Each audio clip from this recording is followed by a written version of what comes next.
Hello and welcome back. Here we are with Rick Gabala from Thomas More Cathedral in Arlington, Virginia, and Crista Miller from the Cathedral here in Houston of the Sacred Heart. And they're each going to share with us their own journeys of how they have come to work with Hispanic organ and liturgical music in general. In fact, I think, Rick, your breakout is called something like, "But I don't play Spanish organ." Well, what do you do? Tell us a little bit about your life experience with Hispanic liturgical music. Well, I've been the music director at St. Thomas More for 26 years.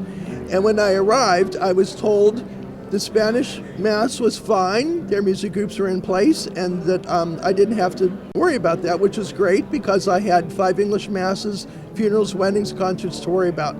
But 5 years ago, one of the groups left, it's a long story about that, and our parochial vicar asked if I would step in and help.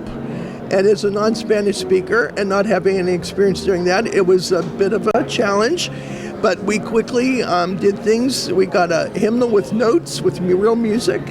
And I have several cantors in my cathedral choir that speak Spanish, so I immediately hired them to lead the liturgy. And we've been doing this strong every other week for 5 years. We'll dig into more of the details, but how about if you tell us a little bit of your story, Crista, your experience? Yes, I've been in liturgical music for over 30 years, and when I was a child, my family lived on the Mexican border in Brownsville, Texas, and so for me, doing Spanish music and hearing Spanish Mass was fairly common. Fast forward to many years later here in Houston, Texas, I've been at the Co-Cathedral of the Sacred Heart since 2004. And we, of course, have a vibrant community of Spanish Mass and Spanish musicians, like many other communities in Texas. Let's start with language. How do you decide how much of the liturgy should be in Spanish, how much should be in English, how much should be bilingual, and should a little bit of it be in Latin? Is that a sort of a politically emotional minefield, or how does that work? That's a great question. I'll go first. One of the first things I did when I took over the Spanish Mass was have the community sing the chant Sanctus and Agnus Dei during Lent and Advent, so that when we celebrated the Sacred Triduum, Mass, the Lord's Supper, the whole community could sing those 2 pieces of music. And they love singing Latin chant. They really, I have to say they do. I would assume it's not that difficult to understand, No. although, it'd be a little bit like Shakespeare is hard for us to understand sometimes. I mean, Agnus is different from Cordero, but Yes. it'd be quite a bit closer. Yes. For us, we actually have 3 active languages at the Co-Cathedral in Houston, and the third is Vietnamese. So all of our communities use Latin in their liturgies, and we all know at least one Latin Mass setting, ordinary setting. So for us, whenever the communities gather together, that's always a unifying force and a source of pride that we can share this, and it's no one's language. It's foreign to everyone. As far as whether we decide what will be bilingual or not, often we directly ask the communities affected. So we try not to make assumptions about what people would want and try to get their input. Our Spanish Mass is usually exclusively Spanish, however. So, As is ours. I think many of our listeners would be curious about this. Differences in culture, Hispanic musical culture, Anglo musical culture. I don't want to put people in a box and sort of label things simplistically, but I do want to acknowledge real differences. So I would ask each of you, what have you found that is unique and different about the Hispanic way, or ways, I should say, of making music? We'll let you go first, Crista. I'm going to start with similarities, actually, because I think at the Co-Cathedral we're very intentional about each community trying to strive to be the best musicians and the best liturgical practitioners that they can. So we are all starting from the standpoint of striving, no matter where you're beginning, to get a little bit better each week. We all are aiming to get the assemblies to sing more. So I mean, those are common things that I think are cross-cultural. So that's always our starting point.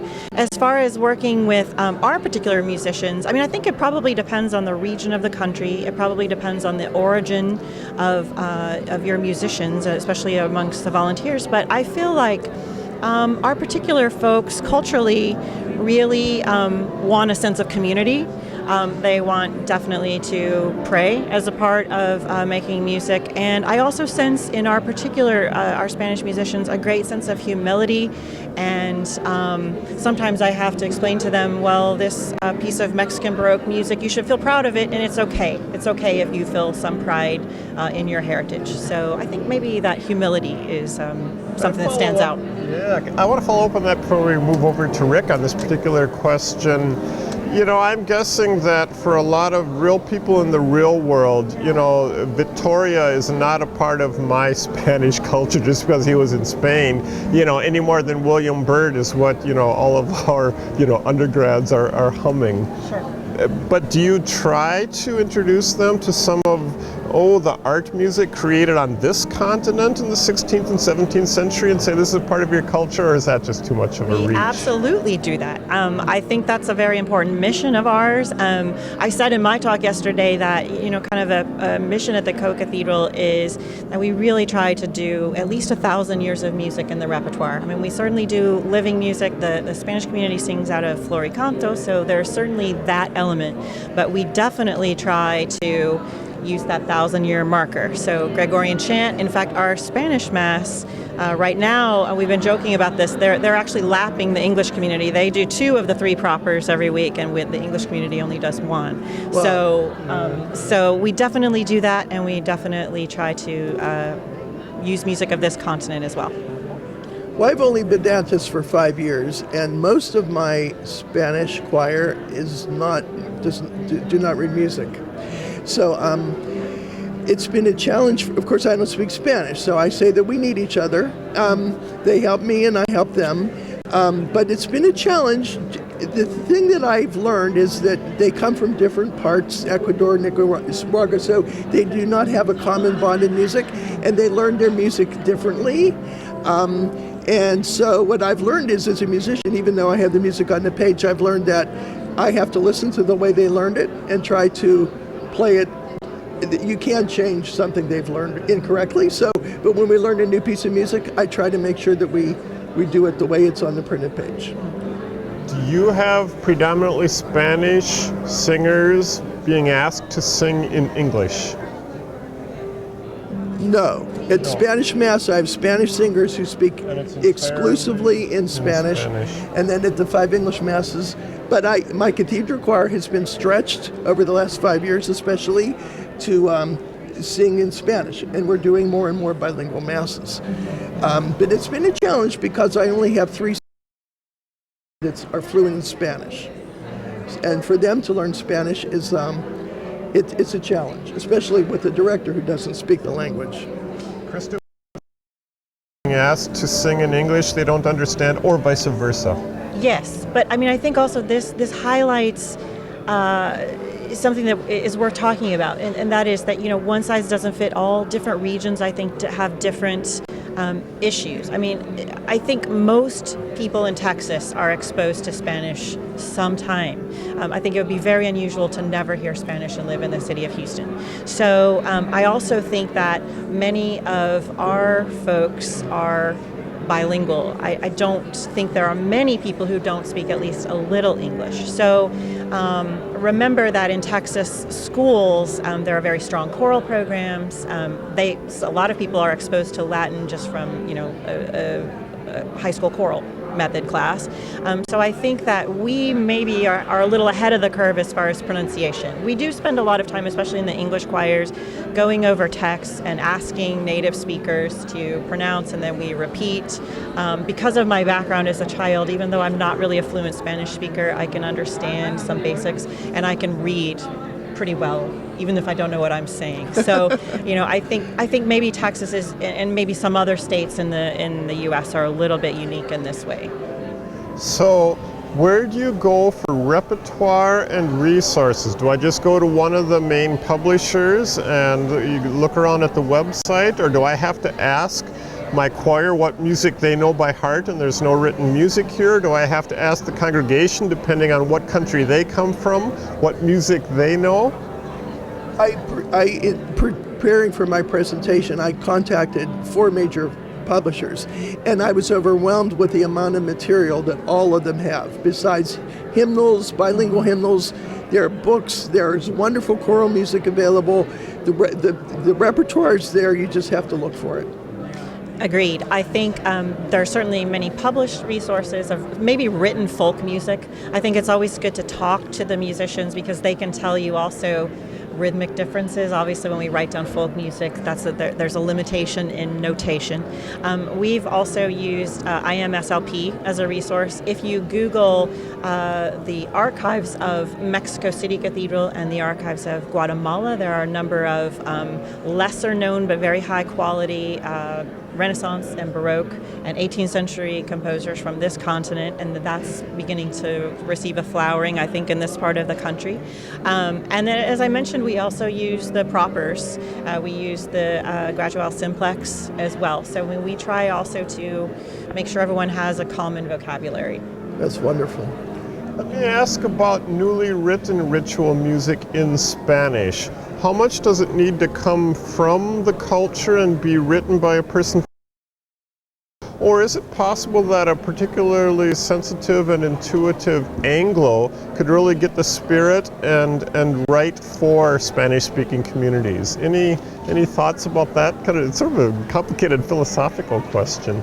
I think if someone is Hispanic, the music just shows that in a very concrete way.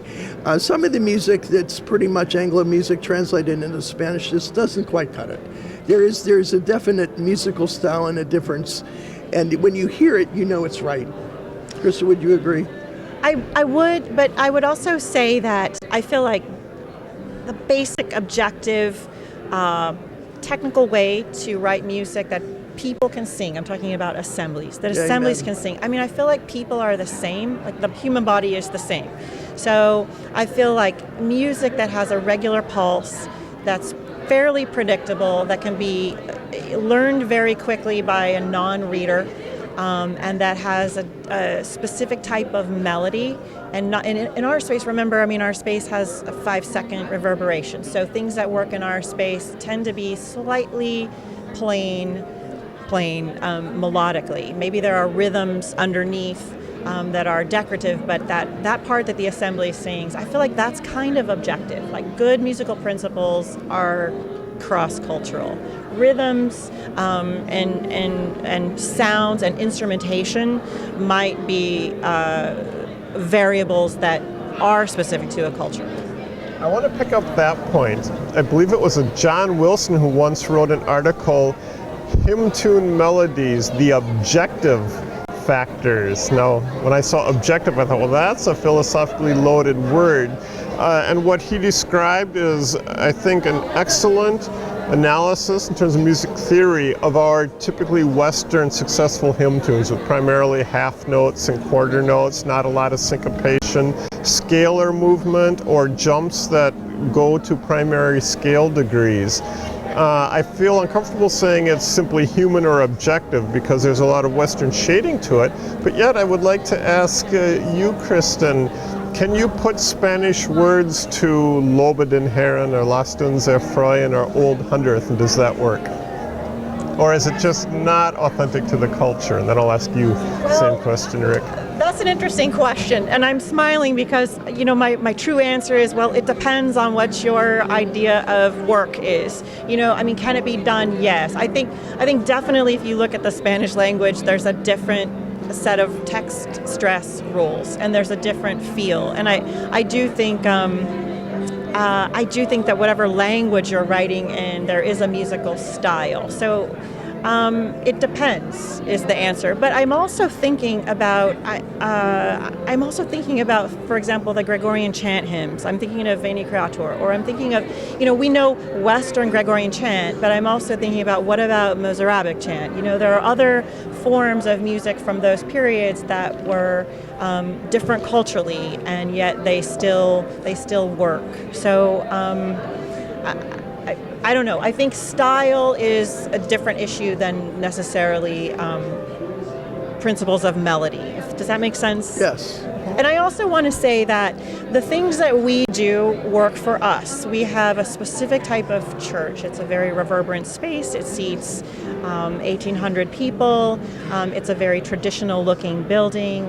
And I think if we were a church that was round and had carpeted, probably musically different things would work in such Absolutely. a space. So this is what we do. I don't really want to seem as though we're prescribing anything for anyone else. No, it's always going to be local. It's going to be what you believe in, and that'll bring an energy to it. Rick, what would you say to the Lobet and Heron question?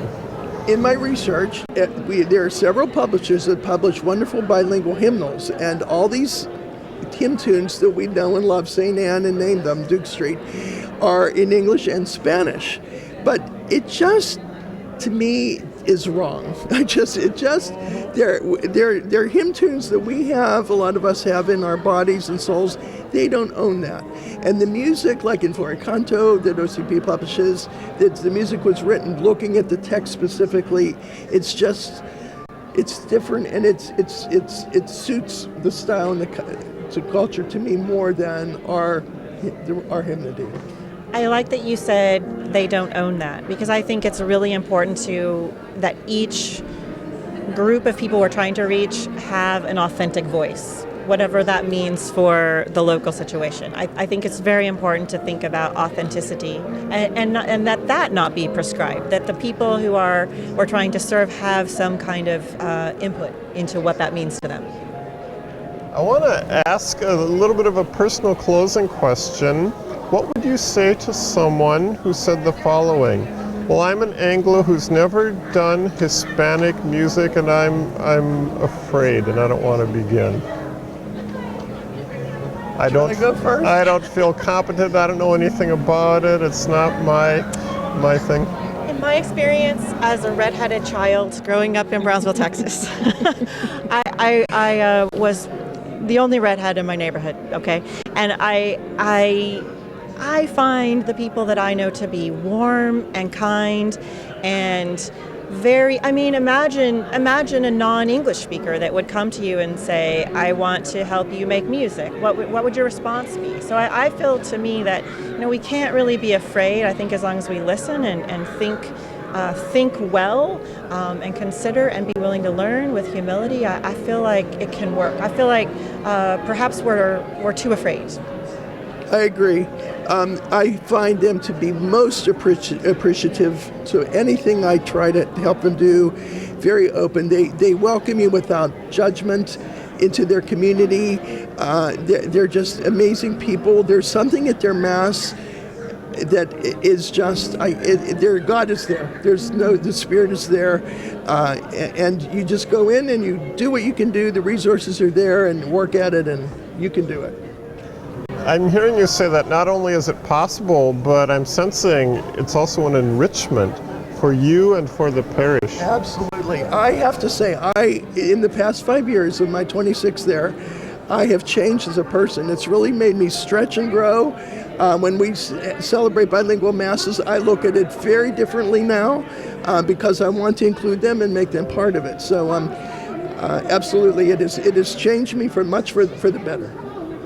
I'm even curious whether the natural rhythm in Hispanic music, and again, I don't mean to stereotype, but I'm trying to name what I perceive, that might help me to play Bach better.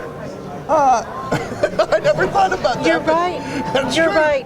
Actually, we talk about this a lot. Actually, you can do a wonderful imitation of, say, a mariachi ensemble at the organ by thinking of it as a trio.